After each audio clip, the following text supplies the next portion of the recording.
باہر کے لوگ جب ہمارا استقبال کرتے ہیں تو میں ان کے چہروں کو دیکھتا ہوں، وہ یہ کہہ رہے ہوتے ہیں پکار پکار کر یہ آگے ہم سے پیسے مانگنے۔ کیا یہ زندگی ہے جو ہم نے اپنے لیے چنی ہے؟ سعودی عرب نے $2 ارب پاکستان کو دے دیے۔ سعودی عرب سے $2 ارب ملنے پر آرمی چیف کا شکر گزار ہوں۔ IMF پروگرام خوشی نہیں مجبوری میں قبول کیا۔ قرضوں سے جان چھڑانی ہے تو اپنے پاؤں پر کھڑا ہونا ہوگا۔ وزیر اعظم شہباز شریف کا پشاور میں فاٹا یونیورسٹی کی تقریب سے خطاب، کہا کرپشن نے ملک کی جڑوں کو تباہ کر دیا۔ شہباز شریف نے فاٹا کا نام بدلنے کی تجویز بھی دے دی۔ ادھر اسلام آباد میں تقریب سے خطاب میں وزیر اعظم نے کہا ہم کب تک قرضے لیتے رہیں گے، ماضی میں جھانکنے کے بجائے ماضی سے سبق حاصل کرنا ہوگا۔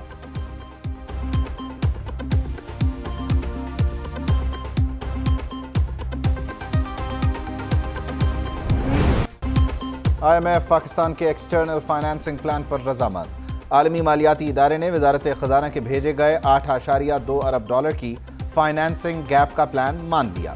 IMF، عالمی بینک، ایشیائی ترقیاتی بینک، چین، UAE سے فائنانسنگ حاصل کی جائے گی۔ رواں مالی سال چین سے $3.5 ارب اور UAE سے $1 ارب کی فائنانسنگ حاصل کی جائے گی۔ ایشیائی ترقیاتی بینک اور عالمی بینک سے $50 کروڑ حاصل کرنے کا بھی پلان۔ سعودی عرب کی مدد کے بعد اسٹاک مارکیٹ میں تیزی، 100 انڈیکس میں 570 پوائنٹس کا اضافہ۔ کاروبار کے اختتام پر مارکیٹ 45,155 پوائنٹس پر بند۔ $2 ارب آنے کے بعد انٹر بینک میں امریکی کرنسی کو جھٹکا، ڈالر $1.23 سستا، $278.57 کا ہو گیا۔ اوپن مارکیٹ میں ڈالر کی قدر میں $1 کمی، 282 پر بند ہوا۔ ادھر سونا بھی $4,500 سستا ہو گیا، فی تولہ قیمت $2,04,500 مقرر۔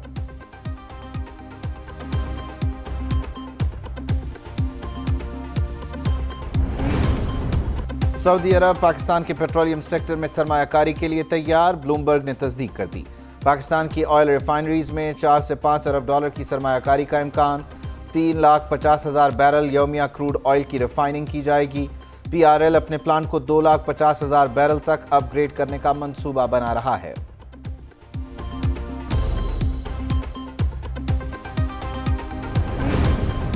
وزیر اعظم کا $2 ارب دینے پر سعودی قیادت کا شکریہ۔ وزیر اعظم شہباز شریف سے سعودی سفیر کی ملاقات، ولی عہد محمد بن سلمان کا خصوصی شکریہ ادا کریں، وزیر اعظم کا پیغام۔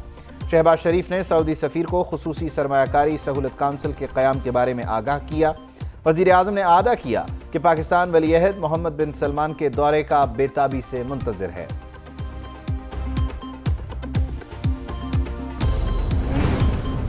15 ماہ میں وزیر اعظم کی قیادت میں پاکستان نے کامیابیوں کے سنگ میل عبور کیے، ملک کو ڈیفالٹ ہونے سے بچایا، IMF سے اسٹاف لیول معاہدہ بحال کیا۔ وزیر اطلاعات مریم اورنگزیب کا ٹویٹ، لکھا شہباز شریف کی قیادت میں پاکستان کو فیٹف گرے لسٹ سے نجات ملی، فچ نے پاکستان کی ریٹنگ بڑھا کر CCC کر دی۔ 4 سال کی تباہی، بدنامی، رسوائی اور گندگی کی صفائی جاری ہے، جھوٹا سازشی پروپیگنڈا ہمیشہ کے لیے دفن ہو گیا۔ پاک بھارت کرکٹ تعلقات میں برف پگھلنے لگی، PCB مینجمنٹ کمیٹی کے سربراہ ذکا اشرف اور BCCI کے سیکرٹری جے شاہ کی ملاقات، کرکٹ کے معاملات مل بیٹھ کر حل کرنے پر اتفاق۔ جنوبی افریقہ میں ICC کے سالانہ اجلاس کی سائیڈ لائن پر ملاقات خوشگوار ماحول میں ہوئی۔ جے شاہ نے ایشیا کپ دیکھنے کے لیے پاکستان آنے کی دعوت قبول کر لی۔ ذکا اشرف نے جے شاہ کی بھارت میں ورلڈ کپ دیکھنے کی دعوت بھی قبول کی۔ دونوں بورڈز کے اعلیٰ حکام کا کرکٹ روابط میں بہتری لانے پر بھی اتفاق۔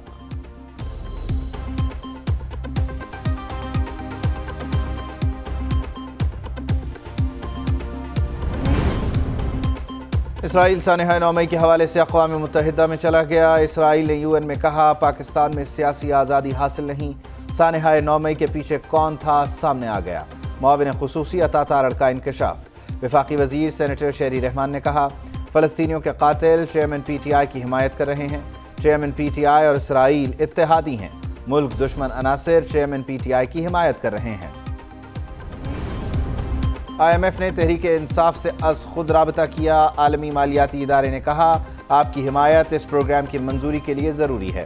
رہنما تحریک انصاف حماد اظہر کی وضاحت، کہا سفیر یورپی یونین نے از خود بیان دیا کہ GSP کی رینیول کی ملٹری کورٹ، تحریک انصاف پر کریک ڈاؤن اور دیگر معاملات پر تشویش ہے۔